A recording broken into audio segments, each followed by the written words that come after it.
Good morning class 12। कैसे आप सभी लोग? आई होप कि आप फिट एंड फाइन होंगे। मैं आपको बता दूं कि हम चैप्टर 1 का रैपिड रिवीजन कर रहे हैं आपकी क्लास 12 फिजिक्स का, जिसमें आपकी ये लेक्चर नंबर 2 होने वाला है, जिसमें हम इस चैप्टर को ख़त्म करने वाले हैं। टॉपिक की शुरुआत होगी इलेक्ट्रिक चार्ज डिस्ट्रीब्यूशन से। Are you ready? If you are ready comment में यस ज़रूर बोलिएगा। समझते हैं आज के अपने पहले टॉपिक इलेक्ट्रिक चार्ज डिस्ट्रीब्यूशन के बारे में। इसमें क्या होता है, when electric charge is spread over an object. वो बोलता है अगर आपका इलेक्ट्रिक चार्ज, लेट से कोई भी हमारी ऑब्जेक्ट है, ये रहे हमारे ऑब्जेक्ट, और इसमें कोई भी चार्ज अपने प्लस क्यू रख दिया, तो इसकी बॉडी के अलोंग, इस ऑब्जेक्ट के अलोंग जो चार्ज डिस्ट्रीब्यूट होगा, लेट से आपने प्लस क्यू चार्ज रखा और प्लस क्यू चार्ज इस सरफेस के अलोंग इक्वली डिस्ट्रीब्यूट होगा, इसी को बोला जाता है चार्ज डिस्ट्रीब्यूशन। और चार्ज डिस्ट्रीब्यूशन भी कैसे होगा? हर पॉइंट पर कॉन्टिन्यूस चार्ज डिस्ट्रीब्यूशन होगा। इस पर्टिकुलर फॉर्मूला को बोला जाता है चार्ज डिस्ट्रीब्यूशन। समझ रहे हो? आगे समझते हैं कि like rod surface volume in a such a way that the charges are densely packed, we treat it as continuous charge distribution. इसको हम कंटिन्यूस चार्ज डिस्ट्रीब्यूशन बोलेंगे अगर किसी भी चार्ज पार्टिकल को किसी सरफेस के अंदर रखने पर वो चार्ज पूरी तरह से उस बॉडी के ऊपर डिस्ट्रीब्यूट हो जाता है। चार्ज डिस्ट्रीब्यूशन तीन तरीके का होता है। एक होता है linear charge distribution, surface charge distribution और volume charge distribution. Linear charge distribution समझते, नाम से ही पता चलता है कि जो चार्ज डिस्ट्रीब्यूट होगा वो लीनियरली चार्ज डिस्ट्रीब्यूट होगा। समझ रहे हो? कैसा होगा? लीनियरली चार्ज डिस्ट्रीब्यूट होगा। तो हम एक वायर कंसिडर कर लेते हैं। लेट्स से ये वो वायर है, और लीनियरली के लिए एक छोटा सा लाइन के हिसाब से आपको वायर लेना पड़ेगा। लेट्स से लाइन वायर है आपके पास, एक स्ट्रेट वायर है, पतला सा वायर है। अब एक लाइन कंसिडर की जा सकती है। और ये वायर भी कैसा है? कंडक्टिंग वायर है, यानी जो चार्ज को कंडक्ट करा देगा। कंडक्ट का मतलब इक्वली डिस्ट्रीब्यूट करा देगा। ये कंडक्टिंग वायर है। तो अगर आप इसको कोई भी चार्ज दोगे तो ये चार्ज इस वायर के अलोंग लीनियरली डिस्ट्रीब्यूट हो जाएगा, यानी एक फिक्स्ड लाइन के अलोंग। इसको बोला जाता है लीनियर चार्ज डिस्ट्रीब्यूशन। समझ रहे हो? है नहीं ईजी सा कंसेप्ट? और अगर आप ये फाइंड आउट कर लो कि इसकी यूनिट लेंथ के अंदर टोटल कितना चार्ज है, इसकी एक यूनिट लेंथ के अंदर टोटल कितना चार्ज है, इसको बोला जाता है लीनियर चार्ज डेंसिटी लैम्डा। ठीक है? तो लैम्डा क्या होता है? Linear charge density, the charge per unit length. और अगर आप एक लाइन के अलोंग चार्ज को डिस्ट्रीब्यूट कर देते हो तो उसको बोला जाता है linear charge density. Surface charge density नाम से ही समझ आता है। सरफेस चार्ज डिस्ट्रीब्यूशन कितना आसान है, देखो मैं समझाता हूँ। लेट अज्यूम आपके पास कोई भी एक सरफेस है। अरे ये तो सरफेस, लेट से यही सरफेस है हमारी। ठीक? कोई हमारी सरफेस चार्ज डिस्ट्रीब्यूशन समझने के लिए हम एक स्फेयर कंसिडर कर रहे हैं, और इस स्फेयर के आपने इस स्फेयर के सेंटर पर एक पॉजिटिव चार्ज रख दिया है। कैसा चार्ज? पॉजिटिव के क्यू। तो आपको नहीं लगता है कि पॉजिटिव के क्यू चार्ज है कंडक्टिंग स्फेयर होने की वजह से इस सरफेस के अलोंग, इस स्फेयर के सरफेस के अलोंग कॉन्टिन्यूसली डिस्ट्रीब्यूट हो जाएगा? इसी फिनोमेना का बोला जाता है कॉन्टिन्यूस चार्ज डिस्ट्रीब्यूशन। यानी जब एक चार्ज पार्टिकल एक स्फेयर के अंदर रखते हो, वो कंडक्टर होने की वजह से, कंडक्टिंग स्फेयर होने की वजह से उस चार्ज को कंटिन्यूसली सरफेस के अलोंग डिस्ट्रीब्यूट कर देता है। इसको बोला जाता है सरफेस चार्ज डिस्ट्रीब्यूशन। और अगर आपको ये पता लगा लो कि एक यूनिट एरिया के अंदर टोटल कितना चार्ज है, तो इसको नाम दिया जाता है surface charge density sigma. Easy सा कंसेप्ट है। नेक्स्ट पॉइंट चले। नेक्स्ट पॉइंट जाने से पहले आप ये समझो कि हमारे जो लीनियर चार्ज डेंसिटी होती है उसका यूनिट कितना होती है? कूलम्ब पर मीटर, क्योंकि चार्ज की कूलम्ब लेंथ की मीटर। और यहाँ पर कितनी होती है हमारी सरफेस चार्ज डेंसिटी की यूनिट? कूलम्ब पर मीटर स्क्वायर। नेक्स्ट पॉइंट है वॉल्यूम चार्ज डेंसिटी। इसको समझने के लिए एक बात ध्यान में रखना कि वॉल्यूम चार्ज डेंसिटी को समझते वक्त आप एक नॉन कंडक्टिंग स्फीयर लेते हो। कैसा स्फीयर? Non conducting sphere. क्योंकि अगर आप कंडक्टिंग स्फीयर लोगे ना, तो कंडक्टिंग स्फीयर क्या काम करेगा? जो भी चार्ज आप उस स्फीयर के अंदर रखोगे उसको इक्वली डिस्ट्रीब्यूट कर देगा। उसके लिए आप एक नॉन कंडक्टिंग स्फीयर लेने वाले हो। लेट अज्यूम वो नॉन कंडक्टिंग स्फीयर है और आपने इसको कोई चार्ज दे दिया है, और वो चार्ज पूरी तरह से कहाँ डिस्ट्रीब्यूट हो जाएगा? इसके वॉल्यूम के अलोंग डिस्ट्रीब्यूट हो जाएगा। जो भी इस स्फीयर की वॉल्यूम होगी उस वॉल्यूम के अलोंग हमारा चार्ज डिस्ट्रीब्यूट हो जाएगा। इसी को बोला जाता है वॉल्यूम चार्ज वो डिस्ट्रीब्यूशन। एक मज़ेदार बात और, अगर आप ये पता लगा पाओ कि एक इसके यूनिट वॉल्यूम के अंदर टोटल कितना चार्ज है, इसको बोला जाता है वॉल्यूम चार्ज डेंसिटी रो। ठीक है? इसकी यूनिट कूलम्ब पर मीटर क्यूब। मज़ेदार सी बात है, ईजी सी बात है। आगे चलते हैं। देखो नेक्स्ट हेडिंग है हमारी electric flux. It is defined as total number of electric field lines passing normally through a given surface. It is a measure of flow of electric fields through a surface and denoted by 5 into E. इसको हम 5 E से represent करते हैं। ठीक है? देखो ये क्या होता है, सिंपली आपको बताता हूँ मैं। हमने एक प्लेन सरफेस कंसिडर की है जिसमें से क्या पास हो रही है? इलेक्ट्रिक फील्ड लाइंस पास हो रही हैं। अब इलेक्ट्रिक फ्लक्स ये बोलता है कि the total number of electric field lines passing through close surface is known as electric flux. देखने पर हमको पता चल रहा है कि यहाँ पर इलेक्ट्रिक फ्लक्स कितना होगा, इलेक्ट्रिक फ्लक्स 3 होगा, क्योंकि 3 इलेक्ट्रिक फील्ड लाइंस पास हो रही है। अब एक बात ये है कि ये है हमारी रेगुलर सरफेस। अगर कोई इरेगुलर सरफेस हो, उससे पास होने वाला इलेक्ट्रिक फ्लक्स कैलकुलेट करना हो तो कुछ चीज़ें होती हैं, जैसे मैं बताता हूँ आपको। पहली बात, एक बात बताओ, अगर मैं यहाँ number of electric field lines बढ़ा दूँ, यहाँ पर इलेक्ट्रिक फील्ड लाइंस बढ़ा दूँ, तो आपको नहीं लगता इस सरफेस का बढ़ने, इस सरफेस से पास होने वाला इलेक्ट्रिक फ्लक्स इंक्रीज हो जाएगा। तो एक बात यहाँ से साफ समझ में आती है कि जो हमारा इलेक्ट्रिक फ्लक्स होता है ना सरफेस का, वो इलेक्ट्रिक फील्ड के डायरेक्टली प्रोपोर्शनल होगा। ठीक बात। दूसरा, अगर अब मैंने प्लेन सरफेस ले रखी है, इस प्लेन सरफेस का एरिया डिक्रीज कर दूँ, तो आप यहाँ देख पाओगे यहाँ से पास होंगी सिर्फ 2 electric field lines, which means ये जो हमारा इलेक्ट्रिक फ्लक्स होगा वो एरिया के भी डायरेक्टली प्रोपोर्शनल होगा। एरिया घटाने पर इलेक्ट्रिक फ्लक्स घटेगा और एरिया बढ़ाने पर इलेक्ट्रिक फ्लक्स भी बढ़ेगा। तीसरी बात, ये जो आप एंगल देख, अच्छा एक बात और, जो एरिया वेक्टर होता है हमारा, एक एरिया वेक्टर होता है फिजिक्स में। एरिया वेक्टर हमेशा किसी भी प्लेन को स्टडी करते वक्त प्लेन के परपेंडिकुलर ड्रॉ किया जाता है। जैसे कि ये एक प्लेन सरफेस है, इसका परपेंडिकुलर कैसे ड्रॉ करेंगे, कुछ इस डायरेक्शन में ड्रॉ करेंगे। जल्दी बताओ।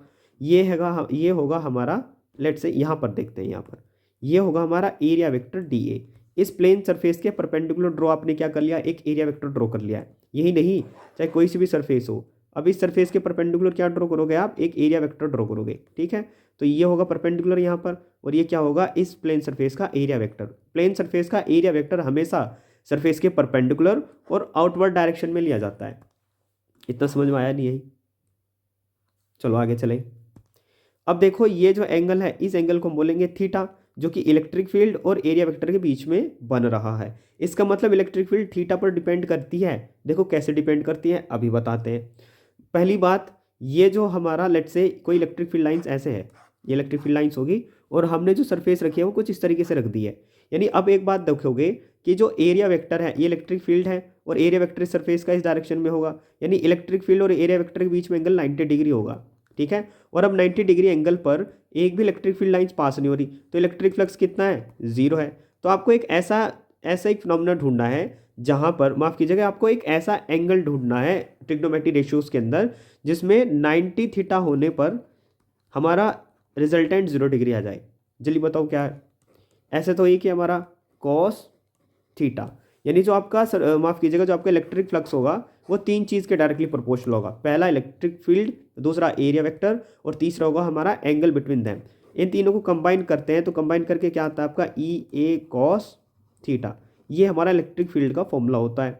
इलेक्ट्रिक फील्ड की यूनिट होती है न्यूटन पर कूलॉम, एरिया वेक्टर की मीटर स्क्वायर, और थीटा हमारी डायमेंशन लेस होती है। समझे नहीं समझे? नेक्स्ट पॉइंट, नेक्स्ट हेडिंग है गॉस लॉ। अब देखो गॉस लॉ बड़ा ही मज़ेदार टॉपिक है और समझने लायक है। अब एक एक लाइन इसकी इंपॉर्टेंट होगी, मैं सिर्फ इंपॉर्टेंट पॉइंट्स को ही हाईलाइट करूंगा। उसने बोला it is defined as the total electric flux passing through a close surface. समझ रहे हो कि एक क्लोज सरफेस के अलोंग, ये होगी कोई क्लोज सरफेस जो पूरी तरह से बंद है, इसमें से पास होने वाला इलेक्ट्रिक फ्लक्स, यानी इसके अंदर से बाहर की ओर क्या जाएंगी, या तो इलेक्ट्रिक फील्ड लाइंस आएंगी, या फिर बाहर से अंदर की ओर क्या आएंगी, इलेक्ट्रिक फील्ड लाइंस आएंगी। तो ऐसे फिनोमेना को बोला जाता है, या फिर ऐसी सरफेस से प्रोड्यूस होने वाले इलेक्ट्रिक फ्लक्स या इलेक्ट्रिक फील्ड को स्टडी करने के लिए आप गॉस लॉ की हेल्प लेते हो। समझ रहे हो? गॉस लॉ की हेल्प कहाँ ली जाएगी, जब आप क्लोज सरफेस के लिए स्टडी करोगे। लेट से यहाँ पर कोई प्लस क्यू चार्ज रखा होगा और ये इलेक्ट्रिक फील्ड लाइन्स ऐसे बाहर निकलेगी, तो यहाँ पर इस पी पॉइंट पर इलेक्ट्रिक फील्ड कितनी होगी, इस चीज़ को कैलकुलेट करने के लिए आप गॉस लॉ का हेल्प लेते हो। समझ रहे हो? तो गॉस लॉ क्या होता है, देखो गॉस लॉ क्या होता है, द नंबर ऑफ, माफ कीजिएगा, the total electric flux passing through any close surface is equals to 1/ε times of Q enclosed by it. समझ रहे हो कि जो इलेक्ट्रिक फ्लक्स होता है किसी भी क्लोज सरफेस का, वो क्या होगा, उस सरफेस के अंदर रखे चार्ज और उस सरफेस की इलेक्ट्रिकल परमिटिविटी की रेशियो के इक्वल होगा। यही होता है गॉस लॉ। इसका हम यूज़ करने वाले हैं। आपको आप देखो गॉस लॉ के अकॉर्डिंग इलेक्ट्रिक फ्लक्स फॉर्मूला ये, और मैथमेटिकल एक्सप्रेशंस के अकॉर्डिंग या डेरिवेशन के अकॉर्डिंग हमारा कितना फॉर्मूला होता है, ई डी ए कॉस थीटा। अब देखो area vector small area vector है, तो यहाँ अगर आप इसका सरफेस इंटीग्रल कर दो तो पूरी सरफेस से पास होने वाला आपको इलेक्ट्रिक फ्लक्स मिल जाता है। तो आप 2 फॉर्मूलाज का यूज़ करने वाले हो डेरिवेशन सोल्व करते वक्त। प्रूफ ऑफ इलेक्ट्रिक फ्लक्स, यानी जो गॉस लॉ आया ना हमारा, गॉस लॉ कितना होता है, क्यू अपॉन एप्सिलॉन नॉट होता है। ये आया कहाँ से वो बात कर रहे हैं। तो हम एक स्फेयर कंसिडर करते हैं। उसने बोला है let us assume we have a point charge Q place center at the sphere और आर रेडियस वाला ये स्फीयर है, ठीक है। लेट से इसकी रेडियस आर है। अब आप क्या कैलकुलेट करने वाले हो, क्या कैलकुलेट करोगे आप इससे प्रोड्यूस होने वाला इलेक्ट्रिक फील्ड कैलकुलेट कर लो। कितनी पॉइंट पर, पी पॉइंट पर जो कि आर डिस्टेंस दूर रखा हुआ है ना, क्या कैलकुलेट कर लोगे आप, इलेक्ट्रिक फील्ड कैलकुलेट कर लो। तो इलेक्ट्रिक फील्ड का फॉर्मूला क्या होता है, आर डिस्टेंस दूर, वो होता है हमारा के क्यू अपॉन आर स्क्वायर। जल्दी बताओ, के क्यू अपॉन आर स्क्वायर होगा पी पॉइंट पर। ये पी पॉइंट कहाँ पर है हमारा, यहाँ है। इस डायग्राम को माइंड में रखेंगे, ठीक है। ओह एक सेकेंड,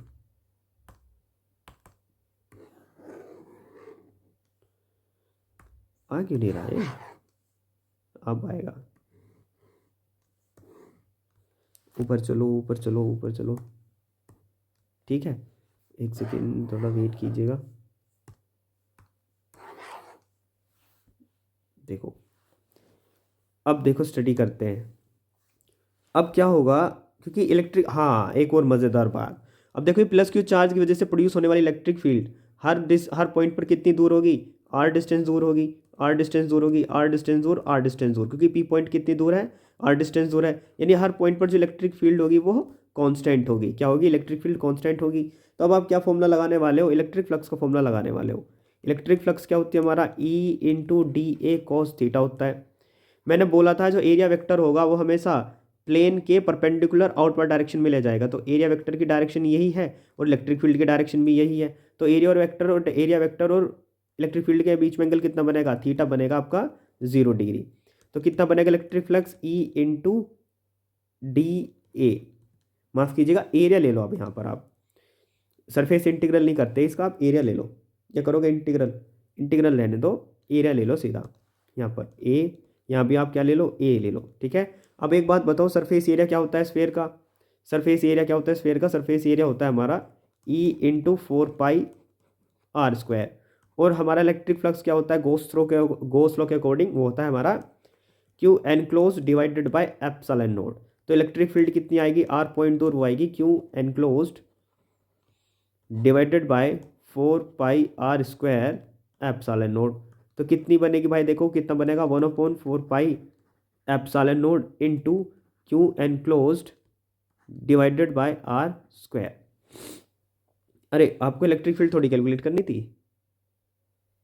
तो एक काम करो, इलेक्ट्रिक फील्ड का अपने फॉर्मूला कैलकुलेट किया था ना, ये इसको यहाँ पर रखते हैं इलेक्ट्रिक फील्ड का फॉर्मूले को।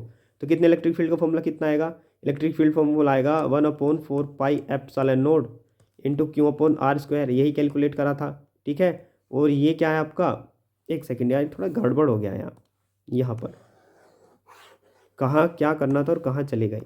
Q enclosed divided epsilon naught, तो Q enclosed divided by epsilon note is equals to E into 4 pi R square है ना।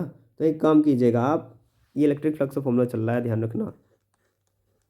इलेक्ट्रिक फ्लक्स तो अरे एक सेकेंड भाई, ये हो क्या गया है, पीछे से ऊपर चलते हैं। आपका इलेक्ट्रिक फ्लक्स का फॉर्मूला ई इंटू ए था ना, तो अब बस आपको ई की वैल्यू इसमें रखनी थी, ई इंटू ए में। तो हमने क्या कर दिया, ये गलत कर दिया, गलत कर दिया। तो इलेक्ट्रिक फ्लक्स कितना आएगा, electric flux is equals to E into A आएगा।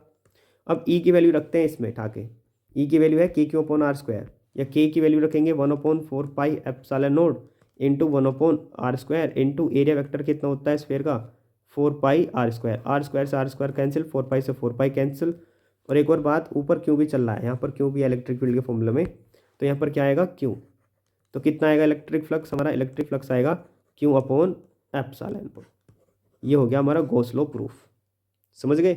Next heading applications of Gauss law. और पहली एप्लीकेशन क्या है, electric field due to an infinite long straight uniformly charged wire.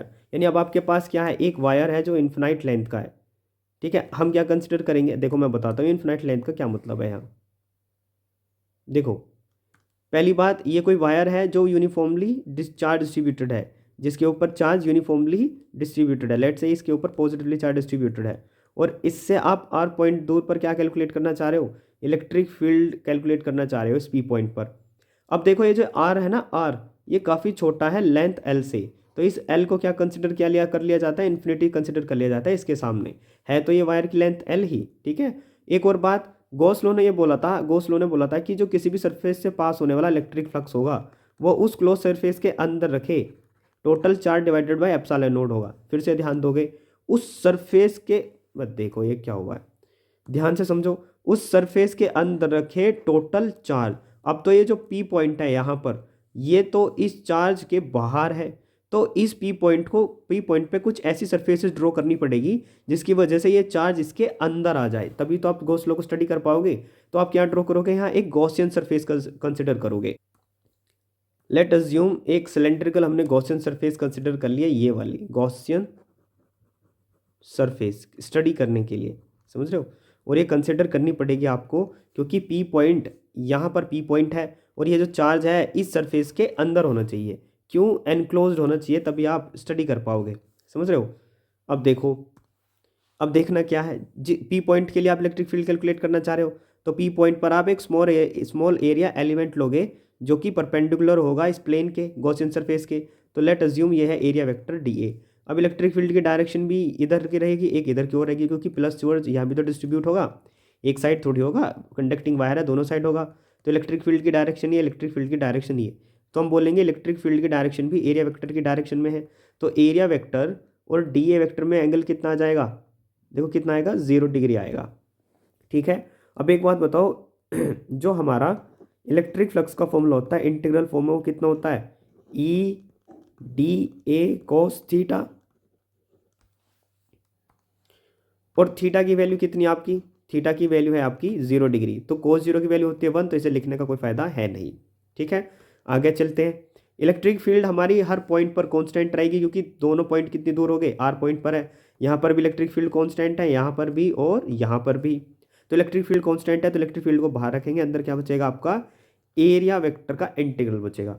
Area vector का इंटीग्रल करेंगे तो एरिया आएगा। एक और मज़ेदार बात, इलेक्ट्रिक फ्लक्स आया ई ए के इक्वल, तो electric flux is equals to area की वैल्यू रखेंगे। एरिया कितना होता है, सिलेंडर का सरफेस एरिया कितना होता है, 2 पाई आर एच, और एच की जगह आप एल लेने वाले हो, तो 2 पाई आर एल, समझ रहे हो, जल्दी बताओ। अबे देखो, इलेक्ट्रिक फ्लक्स इतना आया, गॉस लॉ के अकॉर्डिंग इलेक्ट्रिक फ्लक्स कितना होता है, Q enclosed divided by epsilon note is equals to E into 2 pi R L. यानी अब हमको इस वायर के ऊपर टोटल चार्ज निकालना पड़ेगा, और अगर इस वायर के ऊपर चार्ज यूनिफॉर्मली लीनियरली डिस्ट्रीब्यूटेड है, तो लीनियर चार्ज डेंसिटी का फॉर्मूला क्या होता है, lambda equals to Q upon L. तो क्यू की वैल्यू कितनी आएगी, क्यू की वैल्यू आएगी लैम्डा इंटू एल, तो लैम्डा इंटू एल की वैल्यू रखेंगे, lambda L upon epsilon naught E into 2 pi R L, L से एल कैंसिल, इलेक्ट्रिक फील्ड की वैल्यू कितनी आएगी, lambda upon 2 pi R epsilon naught. ये आती है यूनिफॉर्मली चार्ज वायर की वजह से इलेक्ट्रिक फील्ड आर पॉइंट दूर, समझ रहे हो। नेक्स्ट हेडिंग, अब हम इलेक्ट्रिक फील्ड समझना चाह रहे हैं किसी भी प्लेन शीट की वजह से। ये कोई प्लेन शीट होगी, प्लेन शीट कंसिडर करते हैं पहले। लेट अज्यूम, हमने अज्यूम क्या है, क्या क्या एग्ज्यूम क्या है, हमने अज्यूम क्या है, एक प्लेन शीट जो कि पॉजिटिवली चार्ज है, और हमको आर डिस्टेंस दूर, किसी भी पी पॉइंट पर आर डिस्टेंस दूर क्या निकालनी है, इलेक्ट्रिक फील्ड निकालनी है। अगर आपको इतने डिस्टेंस पर इलेक्ट्रिक फील्ड कैलकुलेट करनी है, तो आपको ये जो चार्ज है, चार्ज ये एनक्लोज करना पड़ेगा, और एनक्लोज करने के लिए आप एक गॉसियन सरफेस कंसिडर करते हो, क्योंकि गॉस थ्योरम के अकॉर्डिंग जो हमारा इलेक्ट्रिक फ्लक्स होता है वो Q enclose divided by epsilon होता है। यानी जो चार्ज है जिसकी वजह से आप इलेक्ट्रिक फील्ड कैलकुलेट करना चाह रहे हो, वो क्या होना चाहिए, किसी सरफेस के अंदर होना चाहिए। तो इस चार्ज को अंदर रखने के लिए आप क्या करते हो, गॉसियन सरफेस कंसिडर करते हो, समझ रहे हो। तो अब देखो, गॉसियन सरफेस करनी है, पी पॉइंट पर आपको क्या निकालनी है, इलेक्ट्रिक फील्ड निकालनी है। तो इलेक्ट्रिक फील्ड निकालने के लिए क्या काम करोगे, एरिया वेक्टर लोगे जो कि सरफेस के परपेंडिकुलर होगा। दूसरी बात, ऐसे ही यहाँ पर एक परपेंडिकुलर ड्रॉ करोगे एरिया वेक्टर, और एक यहाँ पर भी आप परपेंडिकुलर ड्रॉ कर लोगे। अब ये वाला एंगल जो होगा, देखो ये जो एंगल होगा यहाँ पर, ये जो एरिया वेक्टर इलेक्ट्रिक फील्ड की डायरेक्शन में है, जल्दी बताओ, इलेक्ट्रिक फील्ड की डायरेक्शन में है, तो एरिया वेक्टर और इलेक्ट्रिक फील्ड के बीच में एंगल कितना बनेगा, 0 डिग्री। यहाँ पर कितना बन रहा है, 90 डिग्री, और यहाँ पर कितना बन रहा है, 0 डिग्री, थीटा बराबर 0 डिग्री। तो लिख लेंगे इस इन्फॉर्मेशन को कि इलेक्ट्रिक फील्ड और एरिया वेक्टर के बीच में एंगल कितना बन रहा है, थीटा इजिकल टू 0 डिग्री। यहाँ पर थीटा कितना बन रहा है, 90 डिग्री, और यहाँ पर कितना है, थीटा 0 डिग्री। तीनों कंडीशन के लिए हम सॉल्व करने वाले हैं। चलो सबसे पहले गॉस लॉ की स्टेटमेंट। गॉस लॉ की स्टेटमेंट क्या होती है? जो इलेक्ट्रिक फ्लक्स होता है किसी भी क्लोज सरफेस से पास होने वाला, उस सरफेस के अंदर रखे total charge divided by epsilon note के इक्वल होता है। एक और आप इलेक्ट्रिक फ्लक्स का फॉर्मूला जानते हो। इलेक्ट्रिक फ्लक्स का फॉर्मूला होता है phi is equals to E D A cos theta, E D A cos theta, और उसका होता है सरफेस इंटीग्रल। अब फाई ई आप तीन केस के लिए कैलकुलेट करना चाह रहे हो। देखो फाई ई फर्स्ट केस के लिए कैसे कैलकुलेट करोगे, यानी फर्स्ट सरफेस के लिए ई डी ए कोस थीटा फर्स्ट के लिए, plus E D A cos theta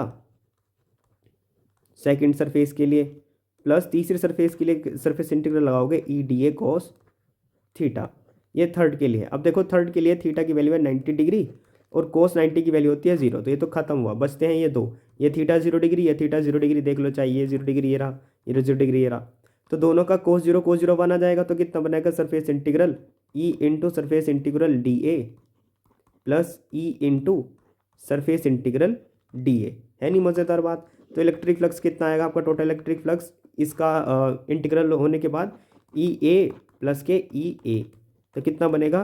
twice of electric field and area. Electric flux का गॉस थ्योरम के according Q enclosed divided by epsilon होता है इंटू 2EA। एक और मज़ेदार बात बताऊँ आपको, मज़ेदार बात ये कि एक बात बताओ, अगर हमारे पास कोई इन्फिनाइट प्लेन शीट है, चार्ज प्लेन शीट है, तो उसकी सरफेस चार्ज डेंसिटी होती है चार्ज पर यूनिट एरिया, है कि नहीं? तो यहाँ पर क्यू एन क्लोज की वैल्यू क्या आएगी? चार्ज पर यूनिट एरिया आएगी, जो कि माफ़ कीजिएगा क्यू एन क्लोज की वैल्यू आएगी सिग्मा इंटू ए। तो sigma into A is upon epsilon note is equal to 2 into E into ए।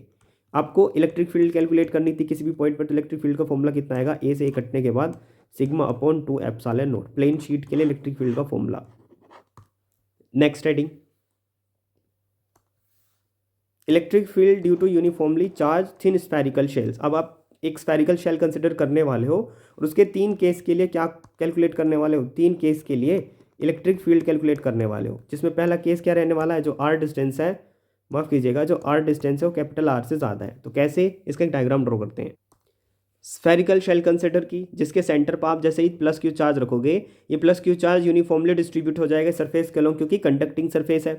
जल्दी बताओ, तो प्लस क्यू चार्ज इस सरफेस के अलोंग कंटिन्यूस डिस्ट्रीब्यूट हो गया है। तो अभी सेंटर से, ये हमारा सेंटर है ओ, इस सेंटर से कैपिटल आर डिस्टेंस पर है इसकी रेडियस, और एक स्मॉल आर डिस्टेंस पर हमने एक पी पॉइंट कंसिडर किया है। ये जो स्मॉल आर, सेंटर से कितनी डिस्टेंस है? ये आर डिस्टेंस है, आर डिस्टेंस पर एक पी पॉइंट कंसिडर किया है, जिस पर आप क्या कैलकुलेट करने वाले हो? नेट इलेक्ट्रिक फील्ड इस चार्ज स्फीयर की वजह से कैलकुलेट करने वाले हो। चलिए बताओ, समझ रहे हो? तो अब होगा क्या, देखो मैं बताता हूँ।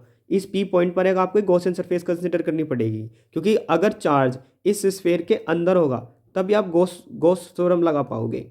तो हमने एक इमेजनरी स्फीयर कंसिडर कर लिया है। लेट्स से कि ये स्फीयर यहाँ तक ही है, ठीक है, ये गोल गोल स्फीयर है, हमने इस पी पॉइंट पर स्टडी करने के लिए स्फीयर कंसिडर कर लिया है। तो यहाँ पर एक स्मॉल एरिया एलिमेंट लेंगे जो कि हमारा इस डायरेक्शन में होगा, आउटवर्ड डायरेक्शन में। एक और मज़ेदार बात, जो पॉजिटिव चार्ज होता है उसकी इलेक्ट्रिक फील्ड की डायरेक्शन आउटवर्ड डायरेक्शन में होती है, तो इलेक्ट्रिक फील्ड की डायरेक्शन भी यही रहेगी। तो थीटा कितना बनेगा? इलेक्ट्रिक फील्ड और एरिया वेक्टर के बीच में एंगल बनेगा 0 डिग्री। तो आप गॉस थ्योरम का स्टेटमेंट लिखो कि इलेक्ट्रिक फ्लक्स किसी भी क्लोज सरफेस से पास होने वाला, उसके अंदर रखे total charge divided by epsilon note के इक्वल होता है। आप एक इलेक्ट्रिक फ्लक्स का और फॉर्मूला जानते हो कि किसी भी सरफेस से होने वाला हमारा इलेक्ट्रिक फ्लक्स उस सरफेस के पास, उस सरफेस के अंदर होने वाली इलेक्ट्रिक फील्ड लाइंस किसी भी स्मॉल एरिया एलिमेंट से पास होने वाले इलेक्ट्रिक फील्ड्स की इंटीग्रल के इक्वल होता है। यानी जो आपने एरिया लिया है उससे पास होने वाली इलेक्ट्रिक फील्ड लाइंस का सरफेस इंटीग्रल क्या होता है? इलेक्ट्रिक फ्लक्स होता है। तो electric flux is equal to theta की वैल्यू 0 डिग्री, तो कितना बनेगा? ई तो कांस्टेंट है, क्योंकि हर पॉइंट पर कांस्टेंट रहेगा ई, क्योंकि आर डिस्टेंस पर है, तो ई बाहर जाएगा। सरफेस इंटीग्रल किसका होगा? हमारा सरफेस एरिया, सॉरी माफ़ कीजिएगा, एरिया एलिमेंट का होगा। और एरिया एलिमेंट का सरफेस इंटीग्रल कितना होता है? जल्दी बताओ, ई इंटू ए होता है। एक और बात बताओ, ये स्फेयर है, स्फेयर का सरफेस एरिया कितना होता है? 4πr² into electric field. तो आपका इलेक्ट्रिक फ्लक्स का फॉर्मूला कितना बना? 4πr², ई इंटू 4πr²। अब गॉस थ्योरम के अकॉर्डिंग इलेक्ट्रिक फ्लक्स का फॉर्मूला रख दो, तो कितना आएगा? Q enclosed divided by epsilon note is equals to E into 4πr²। जल्दी बताओ, अब आप क्या काम करोगे? इलेक्ट्रिक फील्ड कैलकुलेट करोगे। इलेक्ट्रिक फील्ड कैलकुलेट करने के लिए क्या करोगे आप? 1/4π एप्सिलॉन नोट। अब इस 4π को इधर ले गए, मतलब इस पूरे को उठाकर नीचे ले गए, into Q enclosed divided by r²। ये आएगी इलेक्ट्रिक फील्ड की वैल्यू आर डिस्टेंस दूर स्फीयर के बाहर। समझ रहे हो? केस फर्स्ट हो गया, केस सेकंड डिस्कस करते हैं। केस सेकंड, केस सेकंड में जो आप आर की वैल्यू लेते हो वो किसके इक्वल होते हो, कैपिटल आर के लिए इक्वल लेते हो। तो एक स्फीयर कंसिडर कर लें, ठीक है। आर ये हमारे इस स्फीयर की क्या है, रेडियस है, और इस स्फीयर के ऊपर, सरफेस के ऊपर यूनिफॉर्मली चार्ज डिस्ट्रीब्यूटेड है। तो अब आपने आर पॉइंट, पी पॉइंट यहाँ पर कंसिडर कर लिया, यानी जो अब ये जो डिस्टेंस है ये स्मॉल आर किसके इक्वल होगी, कैपिटल आर के। तो इस पी पॉइंट पर एक स्मॉल एरिया एलिमेंट लेंगे और इससे पास होने वाला एक एरिया वेक्टर ड्रॉ करेंगे जो कि इस प्लेन के परपेंडिकुलर होगा। अब क्योंकि इलेक्ट्रिक फील्ड की डायरेक्शन भी यही रहेगी, तो आपकी इलेक्ट्रिक फील्ड और एरिया वेक्टर के बीच में एंगल कितना बनेगा, थीटा बराबर 0 डिग्री बनेगा। जल्दी बताओ। तो अब गोस लॉ लिखोगे आप। गोस लॉ क्या होता है, Q enclose divided by epsilon node. क्या होता है, किसी भी सरफेस से पास होने वाला इलेक्ट्रिक फ्लक्स होता है। और आप इलेक्ट्रिक फ्लक्स का एक और फॉर्मूला जानते हो कि surface integral of E D A cos theta. अब तो आप समझ गए हो क्या कर रहे हैं, थीटा की वैल्यू 0, तो यहाँ पर कोस 0 की वैल्यू 1, तो ई हमारा कांस्टेंट होगा हर पॉइंट पर, इसको बाहर लेंगे। और सरफेस एरिया, सरफेस इंटीग्रल किसका होगा, हमारा एरिया वेक्टर का होगा। अब एक बताओ, स्फीयर का सरफेस एरिया कितना होता है, 4πr²। तो इलेक्ट्रिक फील्ड इंटू 4πr²। अरे बोलो, आप तो बोलते ही ना, जल्दी बताओ। आई एक बात बताओ, गॉस थ्योरम के अकॉर्डिंग ये क्या होता है, electric flux Q enclosed divided by epsilon naught होता है। तो यहाँ से इलेक्ट्रिक फील्ड का फॉर्मूला सेम आएगा, 1/4π naught into Q enclose divided by r²। बस वहाँ कैपिटल आर था, यहाँ पर आ गया स्मॉल आर। बोलो समझ में आया नहीं आया। अरे भैया कैपिटल आर लेना पड़ेगा यार, माफ़ कीजिएगा। हाँ नहीं, सही है सही है सही है, यहाँ पर लेना पड़ेगा कैपिटल आर, क्योंकि आर किसके इक्वल हो गया, आर हो गया आर के इक्वल। तो इस फॉर्मूले को क्या लिख दोगे बाद में, E equals to 1/4π naught into Q enclosed divided by r²। ये बनेगा इसका final derivation. Next part, case third. देखो केस थर्ड में क्या होता है, आप एक स्फीयर कंसिडर करते हो और इस स्फीयर के ऊपर आपको पता है कि यूनिफॉर्मली चार्ज डिस्ट्रीब्यूटेड है, यूनिफॉर्मली चार्ज डिस्ट्रीब्यूटेड है। ये हो गया यूनिफॉर्मली चार्ज डिस्ट्रीब्यूटेड। अब मज़ेदार बात यह है कि अब की बार जो आप पॉइंट कंसिडर कर रहे हो ना, आर पॉइंट, सॉरी माफ़ कीजिएगा पी पॉइंट, वो स्फीयर के अंदर कंसिडर कर रहे हो। ये हो गया आर डिस्टेंस और ये टोटल डिस्टेंस कितनी है, कैपिटल आर है। तो यहाँ पर एक गॉसियन सरफेस कंसिडर करनी पड़ेगी। ये होगी हमारी गॉसियन सरफेस। अब देखो गॉसियन सरफेस के अंदर चार्ज होना चाहिए, लेकिन चार्ज तो बाहर है। तो आपको नहीं लगता कि यहाँ से इलेक्ट्रिक फील्ड 0 आएगी, आपको तो महसूस हो गया होगा, लेकिन फिर भी हमको तो प्रूफ करना है। तो गॉस लॉ की स्टेटमेंट लिखोगे। गॉस लॉ की स्टेटमेंट क्या है, इलेक्ट्रिक फ्लक्स कितना होता है, Q enclose divided by epsilon naught होता है। जल्दी बताओ।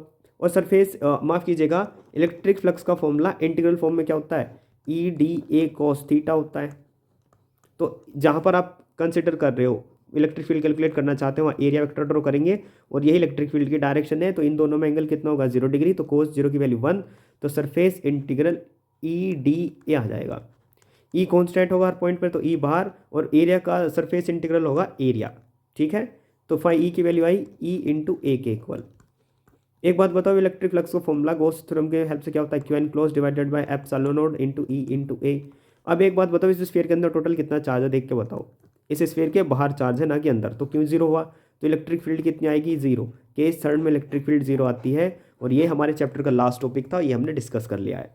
अगर आपको इस चैप्टर के नोट्स चाहिए तो प्लीज़ कमेंट में नोट्स ज़रूर लिखिएगा, आपको नोट्स मिल जाएंगे, या इसकी डिस्क्रिप्शन लिस्ट में से, या फिर डिस्क्रिप्शन से, वीडियो की डिस्क्रिप्शन से आपको नोट्स मिल जाएंगे। तब तक के लिए हमारे चैनल के साथ बने रहे। बाय बाय, टाटा, टेक केयर, हैव फन। मिलेंगे अपने नेक्स्ट चैप्टर के रैपिड रिवीजन के साथ।